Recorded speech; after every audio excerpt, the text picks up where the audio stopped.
Olá, gente querida do coração verde e amarelo, sou Cleiton Basso em mais uma edição do seu jornal Foco do Brasil, sempre o compromisso com a verdade.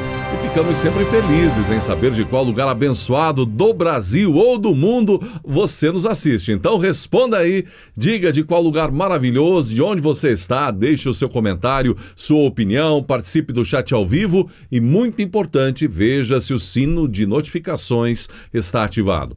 Acompanhe agora as notícias desta edição.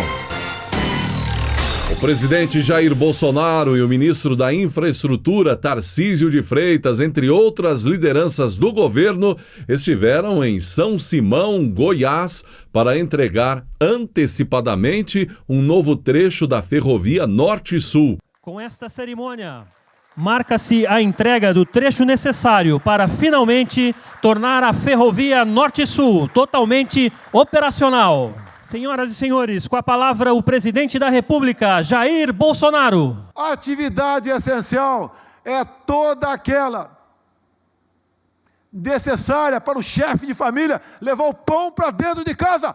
Porra!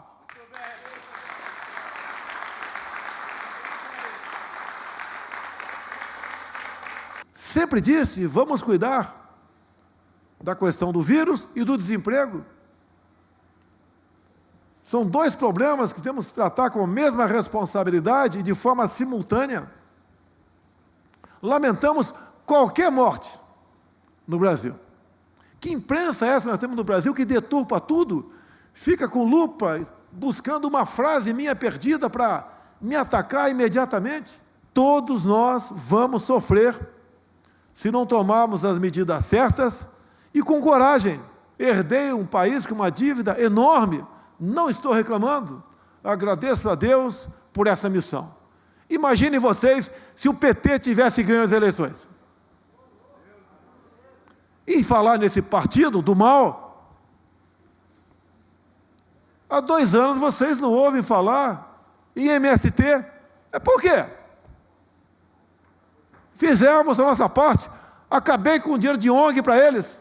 Temos locais aqui que não pode passar uma rodovia, uma ferrovia, porque passa por dentro de uma reserva que tem apenas um índio dentro dela, como em Mato Grosso.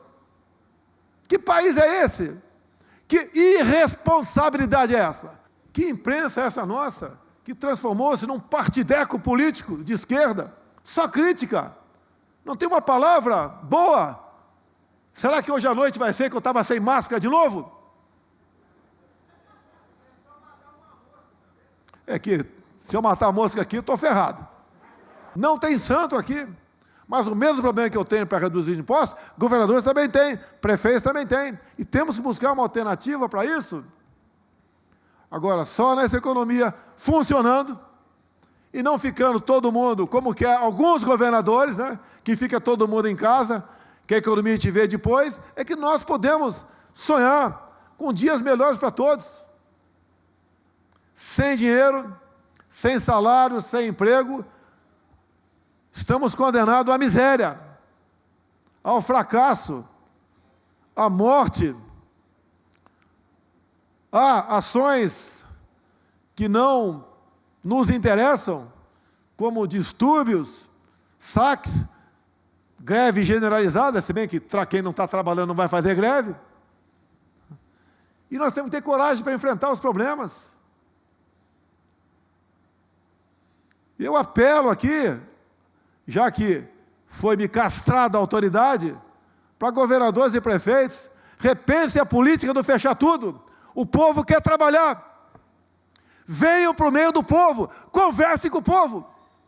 Vamos combater o vírus, mas não de forma ignorante, burra, suicida. Como eu gostaria de ter o poder, como deveria ser meu, para definir essa política. Para isso que vocês, muitos de vocês, votaram em mim. E eu sei, aprendi na minha vida, em especial militar, que temos que tomar decisões. Pior que uma decisão mal tomada é uma indecisão. Até quando vamos ficar dentro de casa? Até quando vai se fechar tudo? Ninguém aguenta mais isso. Lamentamos as mortes, repito, Mas tem que ter uma solução. Tudo tem que ter um responsável, até dentro de casa. Ou você manda um pouco mais, ou tua esposa manda um pouco mais. E toca o barco. Não pode ficar os dois batendo cabeça. E o filho assume o destino daquele lá. Não pode ser assim. Eu fui eleito para comandar o Brasil. E espero que esse poder me seja restabelecido. Porque eu sou um democrata.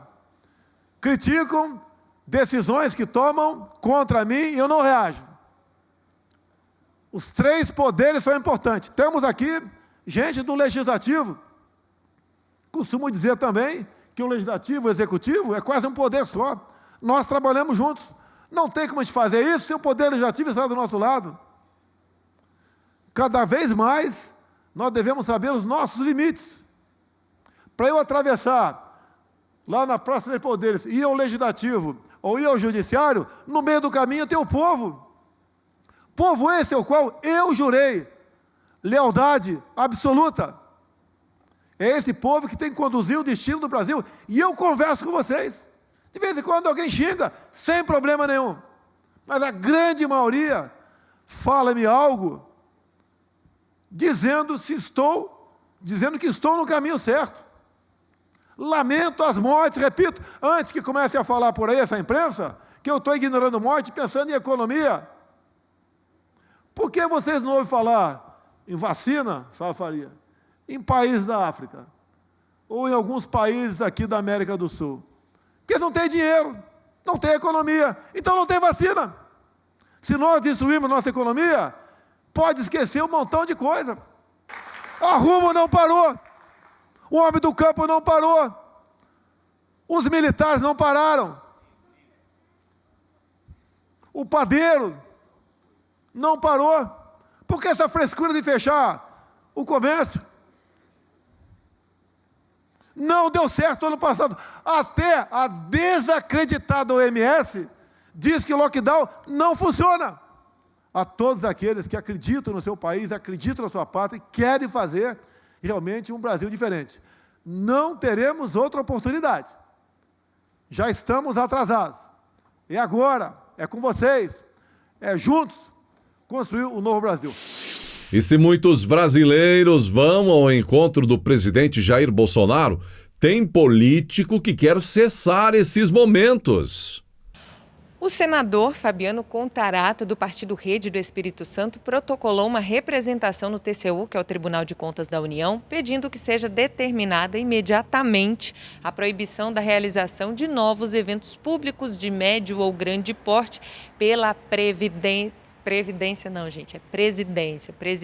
da República e demais órgãos da União durante a pandemia de Covid-19. Atenção que o pedido do senador se restringe a impedir eventos apenas do governo federal. O senador alega que o presidente Jair Bolsonaro, atualmente sem partido, já realizou ao menos 9 atos públicos de diversas naturezas em todas as regiões do país este ano. Ele cita também que os eventos se dão num cenário galopante do número de mortes por Covid-19.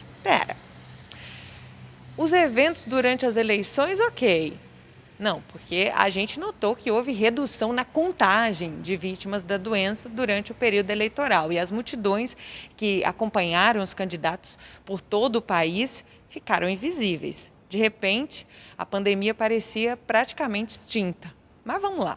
A representação requer, segundo o senador, a adoção de providências no sentido de apurar a potencial ilegalidade dos gastos públicos destinados a custear a realização de eventos públicos de médio ou grande porte pela Presidência da República e demais órgãos da União.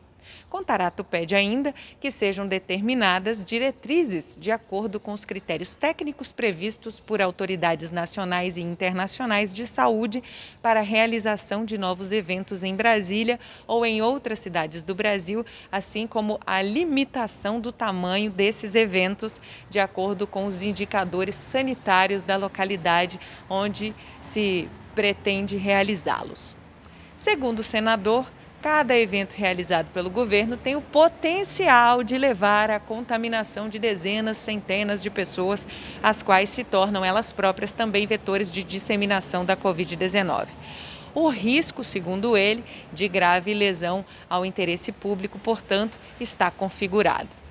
Essa conduta contraria qualquer esforço destinado a combater a calamidade pública vivida pelo país, além de configurar uma série de ilícitos penais de acordo com o Contarato. Bem, por um lado, a gente entende por que ele pede a medida apenas para o presidente, uma vez que não há muitas figuras públicas populares no país atualmente a ponto de reunir pessoas. Talvez até consiga, mas eu tenho lá minhas dúvidas se o motivo seria popularidade. Volto a dizer, durante as eleições de 2020, as aglomerações não geravam risco, pelo menos era a impressão que muitos passavam. Mas vamos à nossa pergunta. Seriam mesmo esses os motivos elencados pelo senador para impedir que o presidente tenha contato com o povo? Vale lembrar que em maio de 2020, ele e o também senador Randolfo Rodrigues, do Rede do Amapá, ingressaram com uma ação popular para impedir que o presidente Jair Bolsonaro participasse de manifestações ou as promovesse durante a pandemia da Covid. Se é mesmo uma preocupação ou não com a saúde das pessoas, eu não sei, eu não posso afirmar. Mas que parece que querem manter o presidente escondido, isso parece. Talvez, na cabeça dos opositores de Bolsonaro, mantê-lo longe do povão pode ser que facilite a vida dos adversários que ainda não encontraram um oponente à altura para 2022. Se fôssemos até a sua casa agora, certamente encontraríamos aí algumas malas cheias de dinheiro, não é? Dinheiro vivo, tipo 10 mil reais, notas de 100 ou de 200, não é? Ou então, quem sabe, 50 mil, não é? Ou, quem sabe, 300 mil reais, certamente? Não? É muito difícil encontrar isso na poupança, na conta no banco, que dirá então na carteira ou em malas em casa, né? Mas para alguns parece ser tão fácil. Promotores do Distrito Federal encontraram quase 300 mil reais em dinheiro vivo na casa de um dos alvos da Operação Falso Negativo, que investiga um esquema de desvio de dinheiro na venda de testes de Covid-19 para a Secretaria de Saúde do governo do Distrito Federal. Os promotores encontraram também quantias em euro e dólar, mas o total ainda está sendo contabilizado. O dinheiro estava na casa e no carro do investigado, que já foi inclusive secretário parlamentar na Câmara dos Deputados e é investigado por ligação com a quadrilha que vendeu testes superfaturados. E assim segue a história, gente. Lamentável essa questão dos escândalos na pandemia. Um outro tema que certamente, quando forem investigar aí, vai sair cada coisa, é a questão dos hospitais de campanha. A pandemia veio, quantos milhões foram enviados pelo governo federal, ou mesmo dinheiro público dos estados, foram disponibilizados valores imensos, milhões, para que governos estaduais colocassem em funcionamento hospitais de campanha em alguns estados. Pois bem, vimos aí há alguns dias já circulando um vídeo nas redes sociais mostrando dezenas e até centenas de itens em equipamentos, infraestrutura de um hospital de campanha que não foi construído. O material foi, mas o hospital não foi construído em uma cidade da região centro-oeste. Material abandonado, parado, enquanto em muitos lugares faltam vagas, leitos. E o estado mais atingido do país pela Covid-19, que agora entra inclusive na fase vermelha, São Paulo. O governo Dória decidiu fechar em setembro ainda o hospital de campanha do Ibirapuera, a última instalação desse tipo até então que ainda estava em funcionamento no estado durante a pandemia. O hospital de campanha do Ibirapuera foi instalado no ginásio do Ibirapuera, 1º de maio de 2020, 240 leitos de enfermaria, 28 leitos de estabilização, equipados com recursos para tratamento de pacientes mais graves. Segundo o governo paulista, ele atendeu nos 4 meses em que ficou aberto 3.189 pacientes com a doença. Para que serviu? Atendeu esses pacientes. Ajudou? Porque agora, então, temos o colapso, mas esse hospital estava parado, não é? o colapso, a falta de estrutura de hospitais de campanha. O que aconteceu?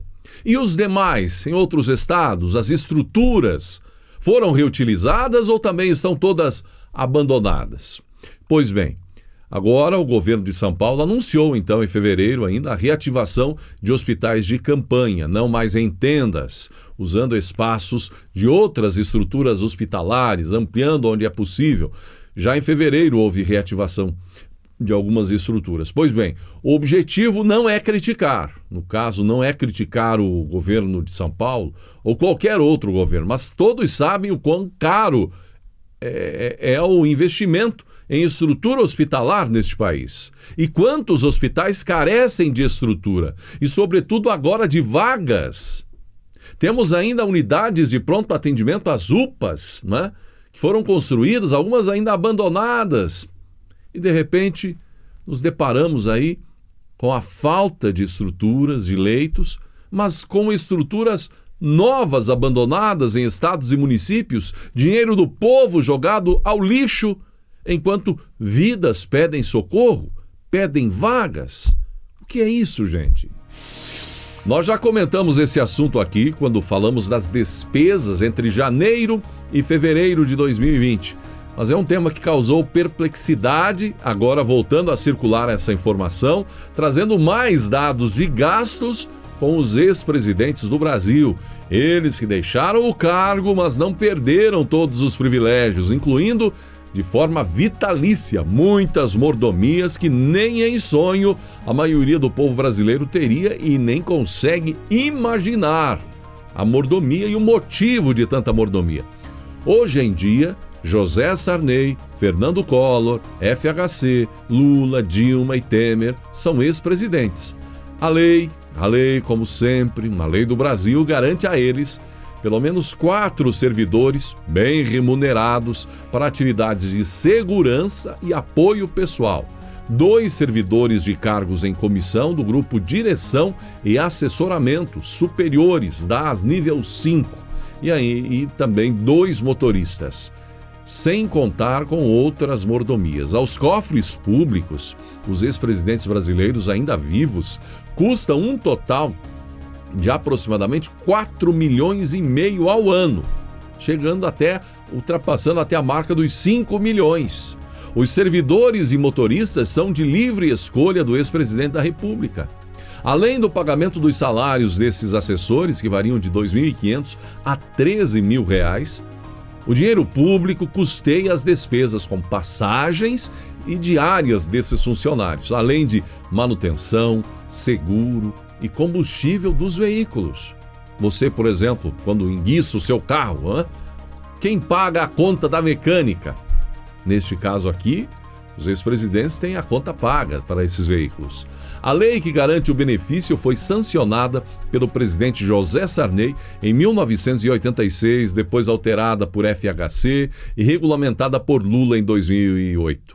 Há várias tentativas na Câmara e no Senado em defesa do fim de tais regalias. Mas isso é complicado, gente. Foi bem amarrado, pois precisa aprovar uma emenda à Constituição que proíba a concessão de benefícios financeiros a ex-presidente. Dilma Rousseff, Fernando Collor não perderam o benefício, os dois, mesmo com a cassação de seus mandatos. No ranking dos ex-presidentes mais caros, anualmente, Dilma Rousseff chegou a apresentar já uma fatura de R$1.036.000 ou R$1.360.000 em despesa anual. Fernando Collor apresentou já gasto anual de R$964.000. José Sarney gerou um gasto de R$813.000. Fernando Henrique Cardoso custou à União o valor de R$788.000. Lula representou o gasto de R$665.000 em 2019. E agora aí realizou a viagem mais cara de um ex-presidente em 2020 com destino a Cuba. Michel Temer gerou um gasto de R$620.000. E esses dados com base em informações da Secretaria-Geral da Presidência da República por meio da Lei de Acesso à Informação. Até certamente eles diriam: poxa, fomos presidentes do Brasil? Quantos milhões de brasileiros recebem do INSS R$1.100 todo mês? Aquele salário de R$1.100 na conta? Agora nós, ex-presidentes, 2 impeachmentados, um condenado, outro investigado, não podemos ter essas mordomias que custam até R$1 milhão por ano. Para dar suporte ao empreendedor durante a pandemia, até receitas das vendas realizadas com maquininhas foram antecipadas. Para combater os efeitos da Covid-19 na economia, o programa PEAC Maquininhas foi criado por iniciativa dos deputados após negociação com o governo federal. A garantia dos empréstimos é uma parte das vendas futuras feitas através das máquinas de cartão de débito e crédito. A medida perdeu seu prazo de vigência nesta quarta-feira. Ela liberou crédito de R$10 bilhões ao Programa Emergencial de Acesso ao Crédito PEAC através da ferramenta PEAC Maquininhas. O programa é uma linha de crédito que liberou empréstimos para microempreendedores individuais e para micros, pequenas e médias empresas usuárias de máquinas de cartões de débito e crédito. Foi uma das políticas adotadas para combater a forte crise econômica que se elevou por conta da pandemia de coronavírus. Segundo dados do Banco do Brasil, dezenas de milhares de financiamentos com valor máximo de até R$50 mil foram feitos com isenção da tarifa de contratação, juros fixados em 6% ao ano, 6 meses de carência, além do prazo de 30 meses para honrar a dívida. A Confederação Nacional das Micro e Pequenas Empresas e Empreendedores Individuais, CONAMP, já abriu negociações com o Ministério da Economia, reivindicando a retomada do programa, e a medida está em estudo por parte do governo federal.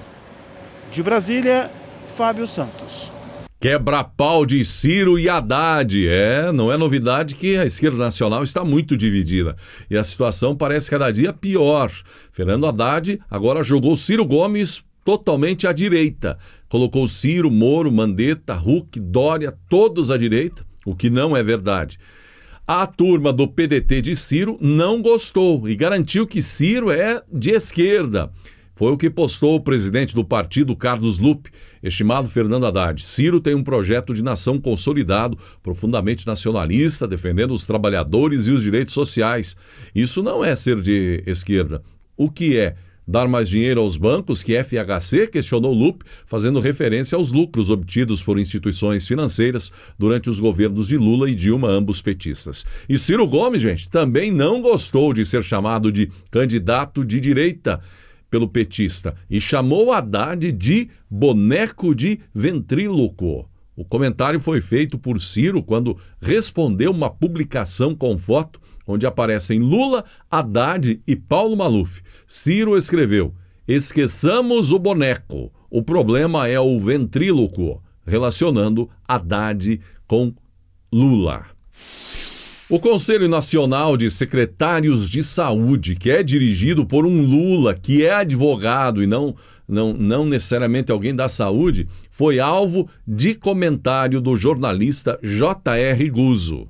O jornalista J.R. Guzzo fez um artigo em que destaca a incompetência do CONAS, um conselho que reúne secretários de saúde estaduais e é presidido por um advogado chamado Carlos Lula, e não por um médico ou aquilo que, segundo Guzzo, a velha mídia chama de cientista.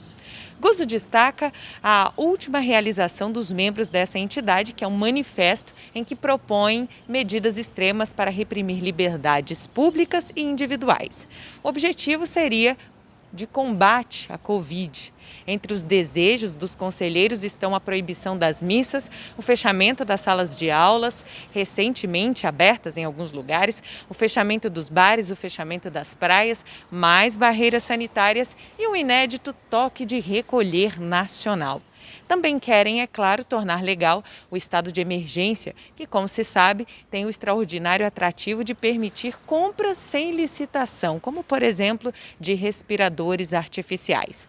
Hoje, mais de 250 mil mortos depois e com uma quantidade desconhecida de bilhões em dinheiro público gastos para controlar a epidemia, constata-se, pelo que dizem os próprios secretários de saúde, que o sistema entregue à sua gerência, à sua gestão, está à beira do colapso. Após um ano inteiro de autonomia, não conseguiram nem sequer instalar leitos suficientes nas UTIs. Se isso não é a comprovação objetiva do fracasso das autoridades estaduais e municipais, então o que seria? Questiona Guzzo. Ele também afirma que a situação não melhora em nada, obviamente, quando se constata que nem eles estão de acordo entre si. No exato momento em que os secretários de saúde, o pessoal está passando com o carrinho, exigem o fechamento das escolas, os secretários da educação exigem que as salas de aula continuem parcialmente abertas. Ambos, da saúde e da educação, obedecem aos mesmos governos de estado. Quem está com a razão? Os dois não podem estar certos ao mesmo tempo. É um ensaio de caos, mas os governadores dizem que está tudo bem com seu pedaço. A culpa, garantem todos, não é deles. O Guzzo não disse em quem eles põem a culpa, mas a gente sabe a quem acusam. E a conta? A conta ela sempre arrebenta para o lado mais fraco. O povo que tem que pagar pela incompetência desses politiqueiros, seja por meio do emprego perdido, do negócio fechado, das humilhações ou das restrições inconstitucionais. O povo brasileiro vive tempos difíceis, tratado como bandido e tendo seus direitos mais básicos caçados pelos pequenos tiranos do Brasil. E a pergunta que eu faço é: quando a conta deles vai chegar? De Brasília, André Luiza Matias. O governo Jair Bolsonaro informou à Justiça ter incluído trabalhadores, da área de educação na lista dos serviços essenciais e que vão fazer parte do grupo prioritário de vacinação contra a Covid-19 no país, em documento encaminhado à Corte nesta semana. Isso é fundamental, muito importante até para trazer um certo alívio à medida que a classe de educadores, professores, profissionais da área, enfim, todos forem sendo vacinados, um alívio para a volta às aulas, aos trabalhos, não é? Em nota informativa, a Secretaria de Vigilância em Saúde do Ministério da Saúde disse entender que o ambiente de escolas e universidades, esse ambiente é um potencial na exposição à infecção por Covid. Citou que, principalmente no ensino básico, esses profissionais possuem contato com muitos alunos simultaneamente e de extrema relevância é a vacinação dos trabalhadores da educação. O documento destacou ainda que o fechamento das escolas no ano de 2020 impossibilitou evidências mais robustas sobre seu papel nas cadeias de transmissão e que é preciso também avaliar os impactos psicossociais e socioeconômicos da interrupção das aulas. É importante promover a proteção dos trabalhadores da educação, principalmente em um contexto de retomada das atividades. No entanto, sua priorização não deve se dar em detrimento dos grupos de maior risco de agravar e morrer pela doença. Impende destacar ainda que os trabalhadores da educação que estiverem dentro de algumas das condições de risco agravantes da Covid-19 serão priorizados nos respectivos grupos característicos, diz uma nota. Inclusive, com o avançar do tempo, temos mais insumos agora chegando. Uma boa notícia, o Instituto Butantan recebeu insumos para a fabricação de mais 14 milhões de doses da vacina contra o coronavírus. A carga vinda da China desembarcou já no Brasil, então agora a expectativa para que tenhamos mais doses da Coronavac. É a maior remessa de matéria-prima recebida até o momento. O lote é enviado pelo laboratório Sinovac, tem 8,2 mil litros de insumo farmacêutico ativo. Desde o dia 17 de janeiro, o Butantan entregou já 14,4 milhões de doses de vacina que foram distribuídas para todo o país pelo SUS. A previsão é que até o final deste mês o Instituto forneça mais 21 milhões de doses e que até o final de abril tenha sido entregue um total de 46 milhões de doses. Essa notícia, mais as informações agora do Ministério da Saúde em relação a vacina da Johnson, da Pfizer, enfim, milhões e milhões de doses estão sendo previstas para este mês de março e também para o mês de abril, colocando um pouco de ânimo nessa situação delicada que em muitos lugares estamos vendo. A violência de companheiros contra as mulheres é um absurdo, gente. Isso acaba destruindo toda a estrutura da vida da mulher e dos filhos. Além das ações para combater a violência, uma medida para contribuir para que a mulher tenha condições de sobrevivência. Pense aqui comigo. A mulher é casada com o sujeito, tem filhos com ele, não trabalha fora, isso para dar conta da casa e dos filhos. Daí vem o companheiro e agride a mulher, pratica todo tipo de violência contra ela. Após tudo isso, essa mesma mulher ainda tem que passar por humilhações em ter que buscar recursos para a sobrevivência justamente com esse companheiro. Foi por esse motivo que o projeto de lei 633 de 2021 criou o Banco de Empregos para Mulheres em Situação de Violência Doméstica e Familiar. Pela proposta em análise na Câmara dos Deputados, a competência para a criação, manutenção e aprimoramento do Banco de Empregos será dos municípios, observadas as disponibilidades financeiras e orçamentárias, bem como a conveniência e a oportunidade administrativa. Poderão ser celebrados convênios com empresas, universidades e entidades da sociedade civil. O texto prevê os seguintes critérios para as mulheres em situação de violência doméstica serem beneficiárias do Banco de Empregos. Se encaminhadas pelos centros de referência da mulher no município em que houver, caso contrário, pelas secretarias de assistência social. Portar boletim de ocorrência e solicitação de medida protetiva de urgência.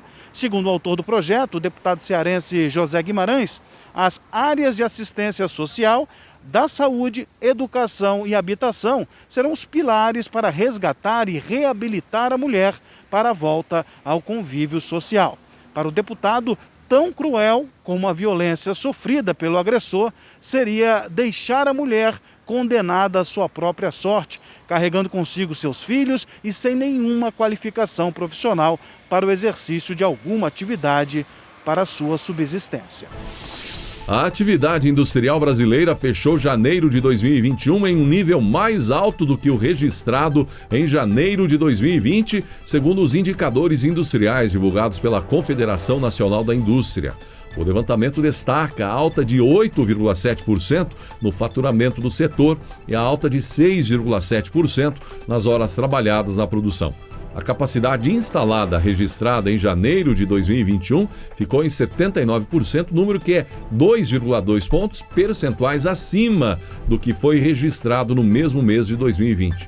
De acordo com a CNI, todos os índices de janeiro deste ano mostram alta na comparação com o mesmo mês de 2020. A atividade industrial segue forte, refletindo a continuidade da trajetória de alta iniciada com a recuperação da atividade. Observamos altas em alguns casos, altas significativas na comparação com janeiro do ano passado, quando a pandemia ainda não era uma realidade no Brasil, avaliou o gerente de análise econômica da CNI, Marcelo Azevedo. Todo mundo de olho no Papa Francisco, gente. É que ele faz uma de suas viagens mais arriscadas. Em tempos da ameaça da Covid-19, a idade do Papa, não é? E ele também vai enfrentar agora momentos cruciais no Iraque. Enfrentando, nesta semana, ele teve, inclusive, a notícia de um atentado a uma base americana naquele país. Esta é a primeira viagem de um Papa a um país muçulmano de maioria xiita. A agenda inclui encontros com a comunidade católica, que tem 590 mil pessoas, cerca de 1,5% da população iraquiana, além de cristãos de outras igrejas e confissões religiosas e líderes políticos. Papa Francisco vai passar por Bagdá, também Ur, a terra natal do patriarca Abrão, figura de referência para os judeus, cristãos e muçulmanos, entre outros locais. O Papa diz que visita o país como peregrino da paz depois de anos de guerra e terrorismo. E quem esteve fazendo um desabafo na imprensa, no Jornal da Noite do Cidade Online, foram Abraham Weintraub e também o Arthur Weintraub. Abraham Weintraub, ex-ministro da Educação, e o irmão, que é pós-doutor pela Unifesp. A matéria cita a possibilidade, inclusive, de que Abraham Weintraub se candidate a governador em 2022, algo que ele não descarta totalmente, dependendo das circunstâncias. Ao sair do Brasil, talvez Abraham Weintraub tenha escapado de um destino parecido com o do jornalista Oswaldo Eustáquio e do deputado federal Daniel Silveira. É tudo muito novo. Estamos dispostos a ajudar o Brasil, queremos ajudar o Brasil. A posição em si não é o principal, é o time que é mais importante. Você precisa ser um time, ter um grupo que transforme a direção para onde estão sendo conduzidas as coisas no mundo. Eu tive que sair do Brasil. Na prática, sou um exilado. Eu acho que teria sido preso se eu tivesse ficado. Eu não sei se meus direitos políticos vão ser cassados. Eu não sei se pisando no território nacional serei imediatamente preso. Eu não tenho partido, então, naquele jogo partidário, eu tenho que achar um partido que não queira vender nosso nome. Eu preciso garantir que minha família permaneça no exterior e não seja mais ameaçada. Quando eles vieram para cima da gente, tentaram conversar, não deu certo. Vieram fisicamente, enfrentamos, mas quando vieram em cima da família, deu medo. Estamos pensando muito, discutindo muitas estratégias. Pretendemos voltar sim para o Brasil e ajudar na luta pela liberdade, ressaltou Abraham Weintraub. Admirados pela coragem, os irmãos Weintraub encontraram muito apoio entre a população. De acordo com Arthur, isso foi fundamental. Se não fossem vocês nos apoiando, nossa reputação já teria sido esmagada, disse Arthur. De acordo com Abraham Weintraub, hoje a esquerda está com vergonha de Paulo Freire. Eles não estão colocando Paulo Freire tão na fachada e estão começando a criar os novos Paulo Freire, que é o Felipe Neto. Ele é o principal, ele está sendo construído para ser a nova referência para a juventude. Por isso ele até tem falado, tem que tirar o Machado de Assis, dando pitaco na educação, frisou Abraham Weintraub.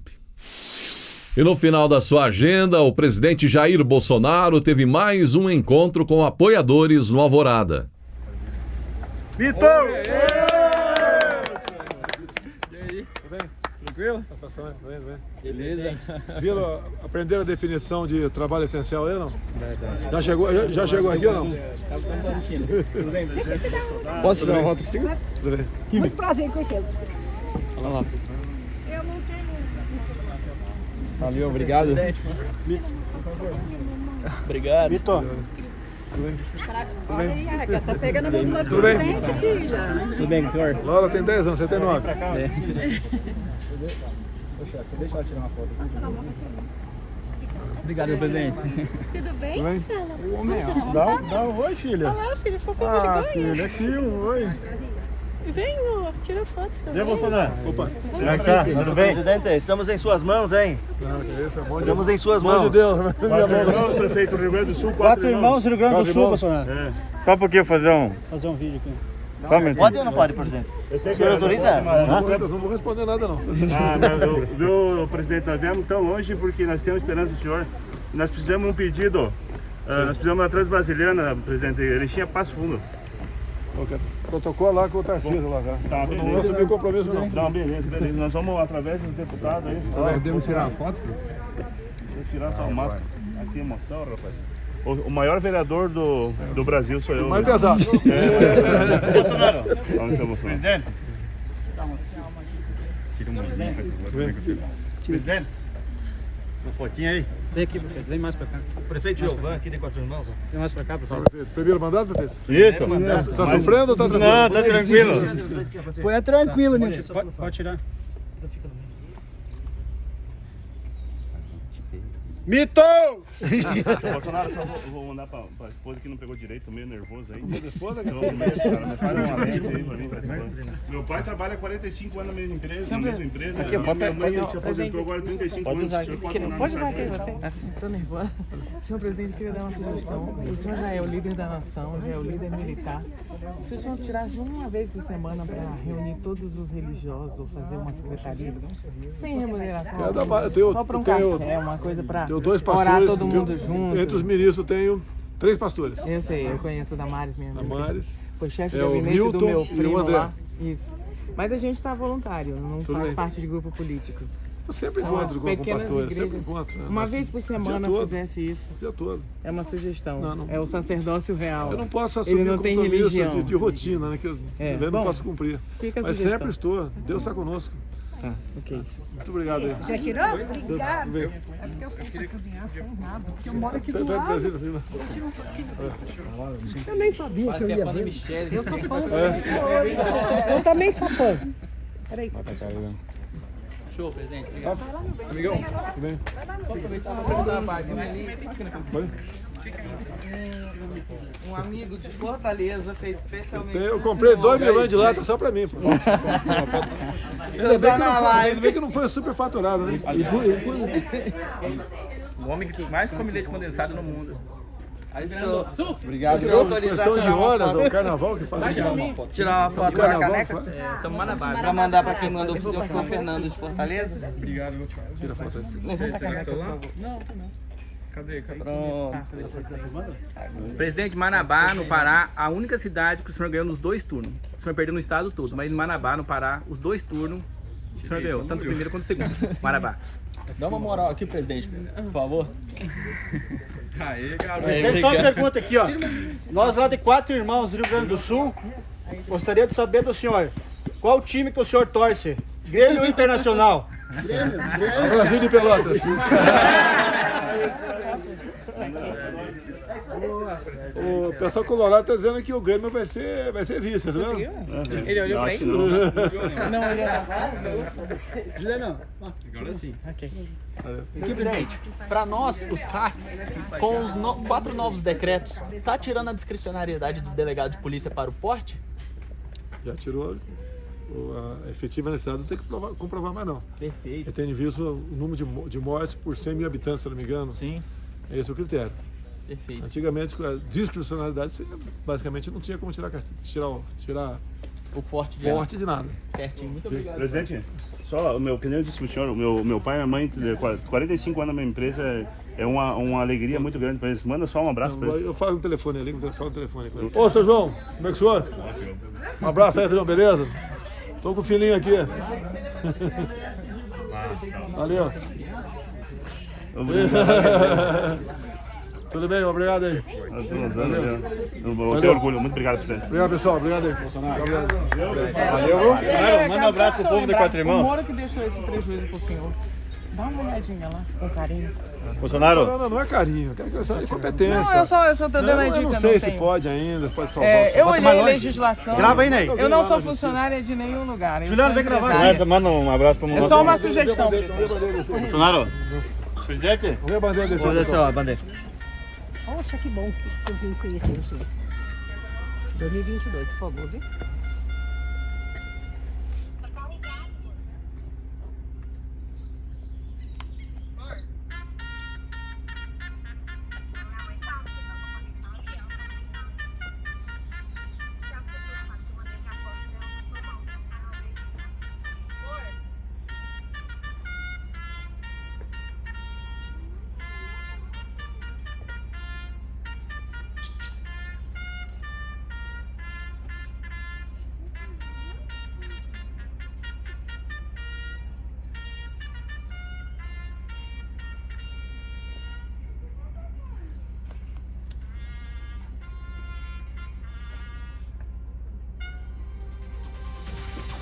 Ok, pessoal, obrigado aí. Obrigado, senhor. Chegamos ao final desta edição. Gratidão pela sua atenção e que Deus abençoe a você e a sua família.